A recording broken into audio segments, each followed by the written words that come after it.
그럼 껌 사업은 이거 어떻게 하게 된 겁니까? 이거 신 회장이 한창 이제 화장품 사업에 몰두해 있을 때 일인데요. 직원이 미국산 껌을 건넸다는 거예요. 그때 일본에도 이제 미 군정 시절이니까 미군들이 아이들한테 초콜릿이랑 껌을 나눠준 거예요. 그 껌을 딱 먹어보고 야 이거 되겠다라고 생각해서 다음 사업 아이템으로 선정을 한 거죠. 근데 미군 부대에서는 왜 사람들한테 껌을 나눠준 거예요? 껌은 2차 세계대전 때 미군의 보급품이었습니다. 그러니까 전투식량인 레이션 박스에 추잉껌이 들어있었대요. 이게 약간 긴장 완화에 도움이 되는 것 같아요. 비슷한 경우가 이제 야구 선수들. 야구 선수들 껌 계속 찢잖아요. 긴장 풀려고. 어쨌든 당시 껌은 제조업이 가내수공업 단계라서 손쉽게 팔 수 있는 그런 제품이 되다 보니까 상당히 우죽순격으로 많은 사업자들이 지금 시장에 뛰어드는 그런 상황이었다고 합니다. 그렇기 때문에 신 회장 입장에서는 이걸 좀 차별화를 어떻게 둘까 고민을 했는데 껌도 이 입안에 들어가는 것이기 때문에 고아내는 것이 위생이다. 이 모든 직원들에게 위생복을 입히고 모자를 씌우고 소비자들에게 어필을 했다고 합니다. 그러자 이제 L그룹 껌이 불티나게 이제 팔려나가게 되죠. 1948년 일본에서 비로소 주식회사까지 창립하게 되는데요. 기업이 된 겁니다. 이제. 우리는 어릴 때 그 껌을 갖다가 좀 씹고 있다가 내일 또 씹으려고 벽에 붙여놓고 위생이라고 전혀 없는데 신 회장은 그런 걸 생각했네. 책상 밑에 보통 붙여놨다가. 정말요? 잘못돼가지고 누나가 떼먹고 그랬는데. 신 회장이 위생 위에 또 강조하고 있다는 게 있어요. 마케팅을 굉장히 잘하시는 것 같아요. 저는 이제 우리 식기구 회장님이 마케터라 생각하거든요. 일본에서도 처음에 이제 껌 팔고 할 땐 카피가 입속의 연인이자 카피 끝내주지 않습니까? 지금 봐도 직접 회장님 직접 하신 거예요. 와. 입속의 입속의 연인. 이거 딱 카피 너무 멋있는데요? 문학가를 꿈꿨다고 했잖아요. 그러니까 난 못 씹으면 껌이라도 씹어야지. 그 카피도 괜찮은데요? 되겠냐고 마케팅이. 풍선껌으로 대박을 쳤는데 어린이들한테는 좀 재밌거리가 되게 되니까 판매할 때 작은 대나무를 넣어서 푹 불 수 있도록 그렇게 이 마케팅을 함으로써 판촉을 높이는데 아주 효과를 봤다고 합니다. 사실 근데 60년대까지만 해도 일본의 껌 시장이 하이스 이런 기업의 선두였다는 거예요. 압도적이었었죠.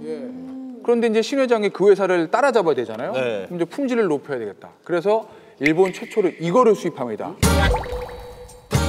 멕시코 치클처럼 부드럽게 말해요. 치클. 이게 뭐냐면 식물에서 추출하는 이 천연 고무라는 거예요. 그 당시만 해도 하이스를 비롯한 일본 껌들이 다 이제 합성 수지로 만든 제품이었는데 신 회장이 미국산 껌처럼 치클을 수입해가지고 품질을 높인 거죠.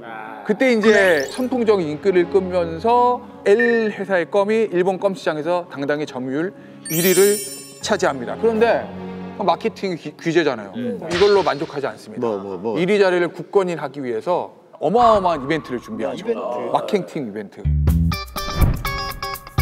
이게 뭐냐면 경품 행사. 와. 경품까지. 모르죠? 50엔의 껌을 사면 특상품으로 1천만 엔 당첨. 응모권이 있는데 거기다 응모해가지고 추첨이 돼서 뽑히면 1천만 엔이니까 지금 우리나라 돈은 1억 원이잖아. 이게 60년대. 그 느낌이네. 복권 사는데 껌까지 같이 줘. 완전 남는 장사잖아. 그래서 사람들이 가게 앞에 줄을 서요.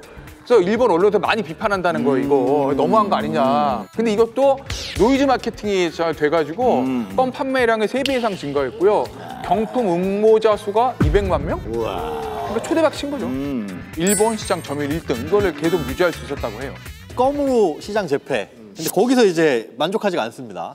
회사를 키우는 데는 한계가 있다고 생각하는 거예요. 껌 팔아가지고는 안 되겠다. 그래서 또 다른 도전을 하는데 그때 당시에 일본에서 손님이 오면 접대하는 것 중에 하나가 센베이.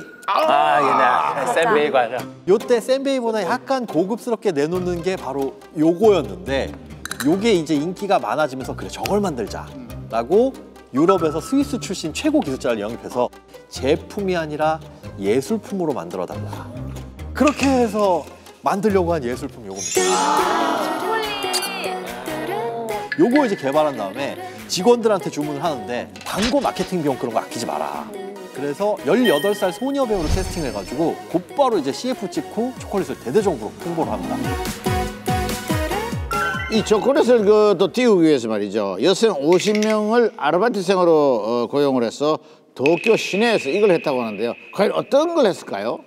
그런 거 아니에요? 뭐요? 저번 주에 네. 막 그런 거 향 얘기했었잖아요. 네, 향. 네.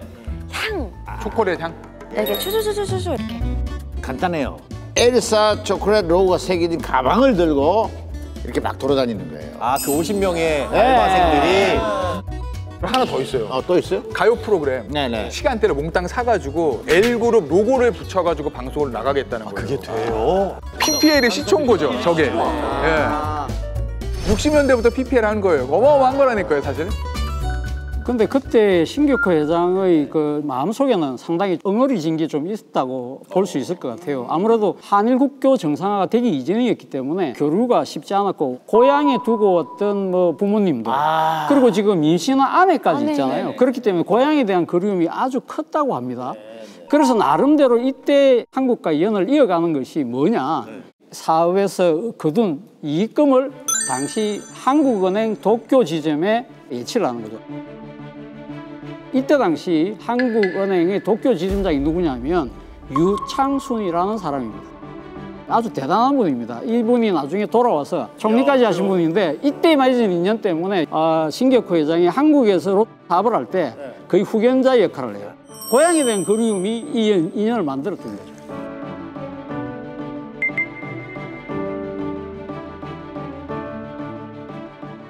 당시 일본에서는 아무래도 제1한국인에 대한 차별이 많을 거 아니에요. 그러면은 제1교포들이 일본에서 사업하려면 아무래도 일본 국적 가진 게 유리하잖아요. 네. 그래서 이제 일본으로 귀화하고 많이 그랬거든요. 그렇죠. 근데 신격호 회장은 끝까지 한국 국적을 유지했다는 거예요. 할아버지께서 일본에 도착하셨을 때 그 지역에 한국 동포들이 많았다고 합니다. 그런데 그분들이 상황상 대부분 변소를 푸는 일을 하셨던 거예요. 할아버지께서는 그 모습을 많이 안타까워하셔서 그때부터 제일 동포들을 뒤에서 많이 도우셨다고 합니다. 제일교포들이 그때 당시 정말 힘들게 살았거든요. 차별도 많이 당했었죠. 네네. 짐작이 갑니다.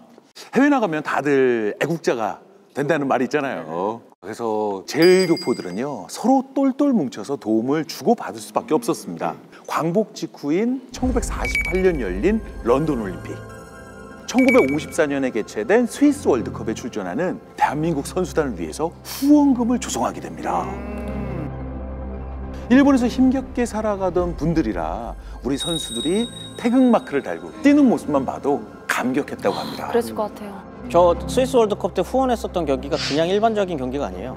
본선 진출권 마지막 경기 한일전. 근데 그거를 한국에서 못했어요.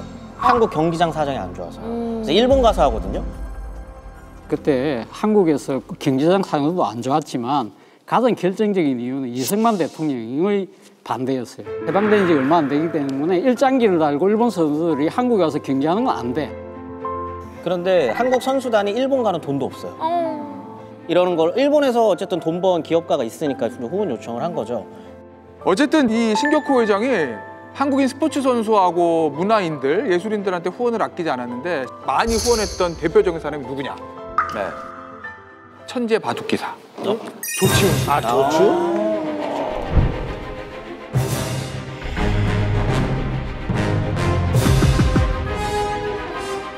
1962년에요. 한국에서 바둑 신동이 일본으로 건너왔다 그런 소식을 듣게 되는 거예요.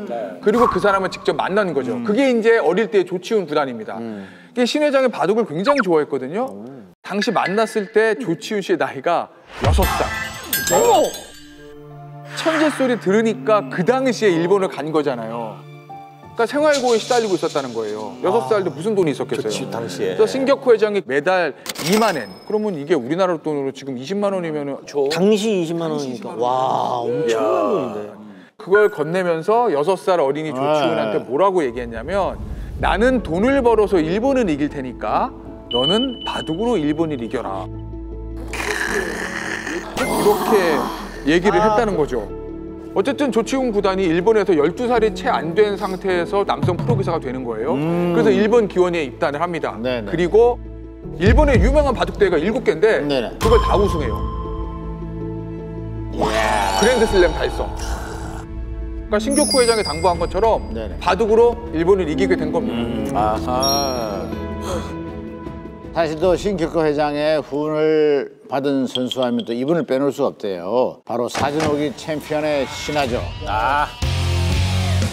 복싱 선수 홍수환 씨입니다. 네. 제가 세계 챔피언이 돼가지고 일본에서 1차 세계 타이틀 방어전을 가질 때 사무실에 가서 이제 인사를 처음 드렸죠. 그리고 저한테 하시는 말씀이 한국에 이렇게 권투 잘하는 선수가 있었어. 이렇게 말씀하시더라고요. 너무너무 기뻐하시고 또 저도 기뻤던 게 아니 일본에서 한국 선수가 세계 타이틀을 방어하고 일본 선수를 이겼는데 카퍼레이드를 해줬다니까.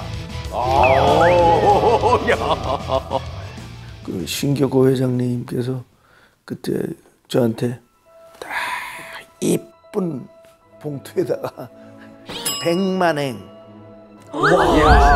그때 당시에 100만 원이면 당시 아파트 한 채 값. 파이트 머니보다 더 많았으니까. 자, 아까 100만 원 했잖아요. 지금의 돈으로 환산해 보니까 개포동에 지금 아파트 한 채 정도 살 수 있는 그 정도의 거금. 아름다운 이야기 같지만 네네네. 사실은 네네.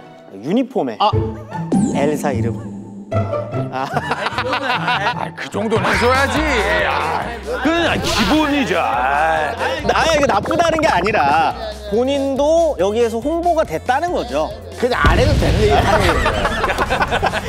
예. 안 해도 다 알아. 그래. 어쨌든 신교쿠 회장은 일본에서 큰 성공을 거뒀지만 일본 가기 전 그 아내가 임신 중이었잖아요. 자, 울산에 있던 가족들은 어떻게 됐나요? 자, 일본으로 건너왔나요? 가족들은 계속 울산에 있었고요. 네네. 네. 그 사이 아내가 큰딸 신영자 씨를 출산하게 됩니다. 근데 신 회장은 학업과 일을 병행하느라 딸을 보러 갈 수가 없었습니다. 그러다 한일 양국의 국교가 단절되지 않습니까? 네네. 이제는 고향에 가고 싶어도 갈 수 없는 상황이 된 거죠. 그 사이 가족들에겐 굉장히 큰 비극이 찾아오게 됩니다. 1951년 신 회장의 아내 노순아 씨가 지병으로 세상을 떠나게 되고 맙니다. 따님이 너무 좀 안쓰러워요. 그러니까 태어나서 아빠 얼굴도 한 번도 못 뵀는데 엄마까지 돌아가시니까. 신영자 씨는 그때 할아버지 이때 가고 외가가 바로 연마을이었기 때문에 그 왔다 갔다 하면서 지냈다고 그래요. 그러다가 6학년 때 갑자기 신영자 씨가 사라진 거예요. 신교쿠 회장이 시골에 둬서는 안 되겠다고 생각을 해서 주선을 해서 부산의 명문여중을 와서 상급학교를 진학하게 되는 그러한 상황이 됐던 것이죠.